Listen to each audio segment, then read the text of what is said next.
Dans la vie, il est plus facile de combattre un adversaire que de combattre un ennemi. Un adversaire est en face de toi. Un adversaire est contraire à toi. Un adversaire est un Satan. Satan veut dire être opposé. L'opposé du noir, c'est quoi? Le blanc. Le blanc. Donc, si le noir est un Satan, c'est qui? C'est le blanc. Naturellement, c'est ça. Voilà. Donc, si le noir cherche un Satan, il doit regarder qui? Le blanc. Et si le blanc cherche un Satan, il doit regarder où? Le noir. Voilà. Le noir est le Satan du blanc. Le Satan du blanc a quelle couleur? Noir, oui. Le Satan du blanc est noir. Le Satan du blanc est noir. Et le Satan du noir est blanc. Et le Satan du noir est blanc. 7. Hein? Dans l'égyptologie antique, Satan, 7 était rouge, était blanc. Parce que dans l'ancestralité, le diable est blanc. Satan est blanc, c'est pourquoi on dit qu'il est rouge, le grand dragon rouge. Or, tu sais que les blancs, ils sont roses. Ils sont roses, oui. Mais le rose est une variante du Du rouge. rouge. Ils sont roux. Et c'est ce roux, ce rose, qui aujourd'hui se fait appeler blanc. Donc le Satan du noir, c'est effectivement celui-là. Donc, ceux qui cherchent Satan dans les églises, là, ils n'ont qu'à allumer leur télé, ils vont voir Satan. Ils vont voir Satan partout. Très bien. Donc, Satan est plus facilement combattible. Parce qu'il est identifiable. C'est un ange de lumière.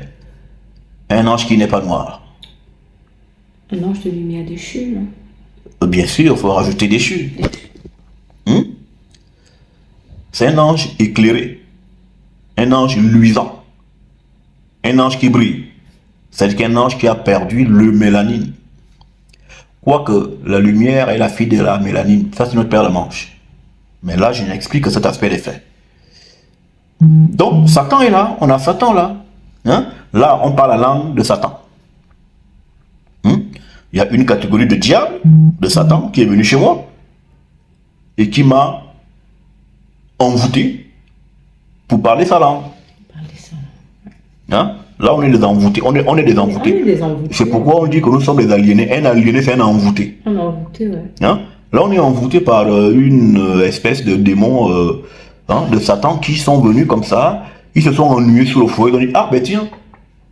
Et si on allait coloniser? Je dis, ouais, ben génial. Allez, on y va. Ils sont arrivés chez moi. Je dis, en Bolani. Je dis, mouf. Dis Guten Tag. Parce que les Français ont d'abord une colonie allemande. Guten Tag. Guten Tag. Après, ils sont partis. Dis bonjour.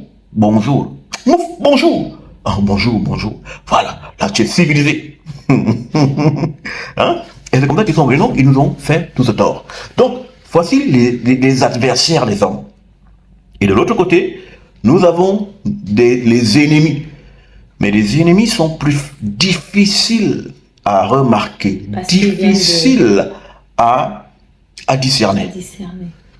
Parce que l'ennemi, c'est dans ton propre peuple. C'est dans ton propre. L'homme aura pour ennemi les gens de sa propre maison, de sa propre famille. Un noir a pour ennemi un noir.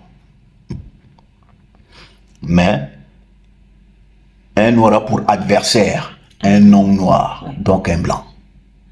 Hein? C'est la haute mystique ancestrale. Hein? Et en politique, ils ont pris le terme adversaire comme étant moins important que le terme ennemi. Ils disent non, la politique, c'est pas qu'on est ennemi. Ils disent l'adversité, c'est pas l'inimitié. Mais l'adversaire est plus dangereux. Parce que l'adversaire doit te tuer. C'est le but. L'ennemi, lui, son rôle principal, c'est de te mettre des bâtons dans les roues pour que tu n'arrives pas. Hein? Donc, lui, c'est pas forcément pour te conduire à la mort. C'est pour t'empêcher d'arriver où tu dois arriver. C'est ça l'ennemi. Et nos ennemis, ce sont nos frères, ce sont nos sœurs. Et comme c'est des lois spirituelles, comme tantôt je te l'expliquais, on ne peut pas tuer un noir si on ne prend pas un noir. Parce que l'ennemi, celui qui est proche, celui qu'on prend, on prend. Celui qui est dans la maison, on prendra un Judas de chez toi. Hein?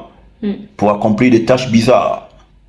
Parce que ceux qui te connaissent, vous avez le même langage, la même histoire, le même vécu, le même parcours, le même mentalisme, la même mentalité. Vous êtes pareil. C'est un autre toi-même. Ton ennemi, c'est un autre toi-même. Notre toi-même. Mais ayant des antagonismes avec toi. Et du coup, celui-là, il peut t'atteindre plus facilement. Facilement. Et c'est pourquoi un homme noir éveillé, il est plus en sécurité chez l'ennemi, chez l'adversaire que dans son propre environnement. Parce que l'adversaire, tu le distingues. Tu le distingues. Mais l'ennemi, c'est ton frère. Il est camouflable. Celui qui t'empoisonne, celui qui te fait ci, celui qui te mange en sorcellerie, c'est des gens-là. Ce sont nous, ce sont les nous. Voilà. Donc, voici donc les deux catégories de personnes qui existent. L'ennemi et les adversaires. Et l'ennemi, on ne peut s'en sortir que par les prières, le discernement et tout ça. L'adversaire, bien sûr compris, mais on le voit. Il ne peut pas se Et camoufler. alors, qu'est-ce qu'on fait de l'adversaire? L'adversaire, ben on le termine, On l'adversaire. l'abat. Naturellement. C'est lui ou moi. Ben voilà, l'un de vous doit rester debout. Très Et c'est pas moi qui vais m'allonger. Maintenant, il y a aussi dans les ennemis, dans les gens de chez toi. Oui. Il y a un niveau d'inimitié qui fait Il faut que aussi abattre. l'un de vous doit rester debout. Ouais. Et c'est pas moi qui vais m'allonger. Niet. Non. Je ne m'allonge pas tant que je n'ai pas fini cela. Donc s'il faut que tu envoies des sols des missiles, des tomahawks mystiques à quelqu'un, envoie-les lui. S'il meurt, va la veiller. Va la veiller. Va la veiller. Tu manges l'arachide du deuil. Tu tournes comme on tourne souvent là. Tu regardes. Tu as même cru quoi même.